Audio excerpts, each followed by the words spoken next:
तितलियां देखने में जितनी खूबसूरत लगती हैं, पर्यावरण को बचाने में भी उनका उतना ही योगदान है। लेकिन दुख की बात ये है कि तितलियों की कई प्रजातियां तेज़ी से खत्म हो रही हैं और इसके लिए कोई काम नहीं किया जा रहा, किसी का ध्यान नहीं जा रहा।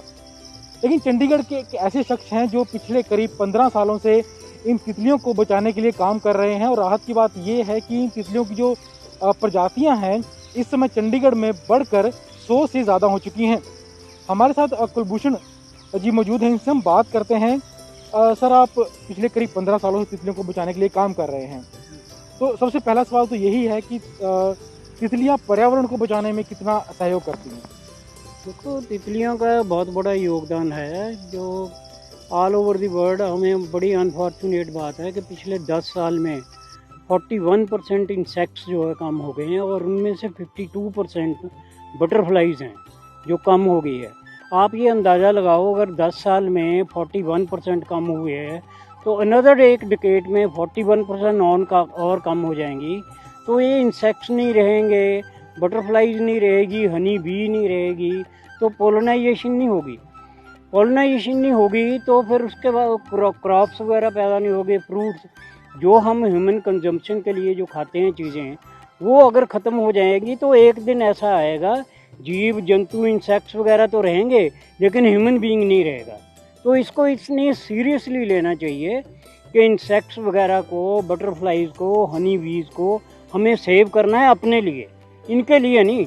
हम अगर सेल्फिश भी हो जाएं तब भी हमें अपने लिए सेव करना इनको ज़रूरी है, ताकि जो है पर्यावरण बचा रहे, फसलें होती रहें, फूल और फल होते रहें। लेकिन चंडीगढ़ में जो बटरफ्लाई पार्क है, जिसे आपकी देखरेख में तैयार किया गया है, यहाँ पर आपने काम कब से शुरू किया गया और प्रजातियों को बढ़ावा जो है वो कब से मिलना शुरू हुआ? ऐसे है, जब यहाँ पे जो काम शुरू हुआ है उससे पहले मैं 2007 से काम करता था, तो इन बिटवीन बटरफ्लाई पार्क का काम शुरू हुआ है।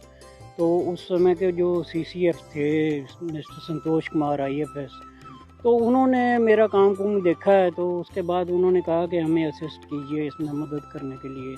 तो तब से मैं जुड़ा हुआ हूँ। और जब मैंने बटरफ्लाइज पे काम शुरू किया तब चंडीगढ़ फॉरेस्ट डिपार्टमेंट के रिकॉर्ड में 32 स्पीसीज़ थी।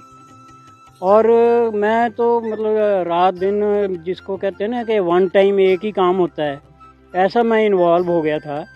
तो आज की डेट में 130 स्पीसीज़ जो है ये बटरफ्लाई पार्क में और चंडीगढ़ में मैंने रिकॉर्ड की है। और जितनी भी चंडीगढ़ में रिकॉर्ड की है उनमें से कोई ऐसी बटरफ्लाई नहीं है जो बटरफ्लाई पार्क में नहीं मिली हो। तो ये एक बड़ा इंसिडेंट हुआ मेरे साथ। मैं बटरफ्लाइज का ज़्यादा लवर नहीं था, लेकिन एक बार गलती से मेरे से बटरफ्लाई के कैटरपिलर मर गए स्प्रे करवाने से। बाद में मुझे पता लगा कि वो लाइम बटरफ्लाई बहुत ब्यूटीफुल बटरफ्लाई है, उसके कैटरपिलर थे। तो मुझे मन में बड़ा पश्चाताप हुआ। रिटायर में हो चुका था, फ़ोटोग्राफी मैं कर रहा हूँ 1968 से। तो मेरे समय में कई जो टेक्नोलॉजी चेंज हुई हैं। तो फिर मैंने सोचा कि अब हैंस फोर्थ ना बटरफ्लाई की कंजर्वेशन पे ही काम करते हैं। एक तो जो पछतावा है मुझे कि इतनी ब्यूटीफुल बटरफ्लाई के कैटरपिलर मार दिए मैंने, तो एक तो पछतावा दूर हो जाएगा। सेकेंडली ये है कि ये नया काम है, इस पे करते हैं काम, तो इंगेज रहते हैं। और मेरे को इतनी डिफ़िकल्टी आई कि मैंने 1973 में मास्टर्स की है पॉलिटिकल साइंस में। साइंस मैंने कभी पढ़ी ही नहीं, सब्जेक्ट बाई चांस मैंने ऐसा चुन लिया जो साइंटिफिक है। पहले तो मुझे फैमिलीज़ के नाम नहीं याद आते थे, इनके बटरफ्लाई के नाम बोलने में बड़ी तकलीफ़ होती थी। लेकिन गूगल से सर्च कर के पढ़ के धीरे धीरे बुक्स ली। तो आज की डेट में मैं अगर उड़ भी रही है बटरफ्लाई तो मैं आपको बता सकता हूँ ये कौन सी स्पीसीज़ है। तो बचाने की अगर बात की जाए तितलियों को, तो यहाँ पर काम कैसे किया जा रहा है, किस तरीके से बचाया जा रहा है उनको, और संख्या कैसे बढ़ाई जा रही है उनकी? ऐसे है, यहाँ पे बचाने के लिए बहुत, एक तो नंबर 1 बटरफ्लाइज को मेन चीज़ चाहिए उसके होस्ट प्लांट जिस पे उसने अंडे देने होते हैं।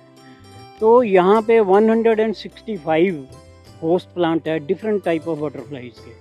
और नेक्टर के लिए यहाँ काफ़ी ज़्यादा ये फ्लावरिंग भी है। हाँ, तो ये थे कुलभूषण तंवर, जिन्होंने बताया कि वो किस तरीके से तितलियों को बचाने के लिए काम कर रहे हैं और लोगों से भी अपील कर रहे हैं कि तितलियों को बचाने के लिए प्रदूषण का कम होना बेहद ज़रूरी है, पेस्टिसाइड का कम होना बेहद ज़रूरी है। क्योंकि तितलियां अगर दुनिया से ख़त्म हो जाएंगी तो जितने भी हम पौधे उगाते हैं, फल हैं, फूल हैं या फसलें हैं, वो भी उगना बंद हो जाएंगी।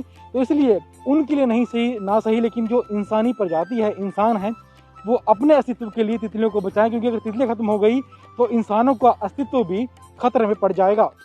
कैमरामैन राजेश के साथ चंडीगढ़ से विजय राणा, ET भारत।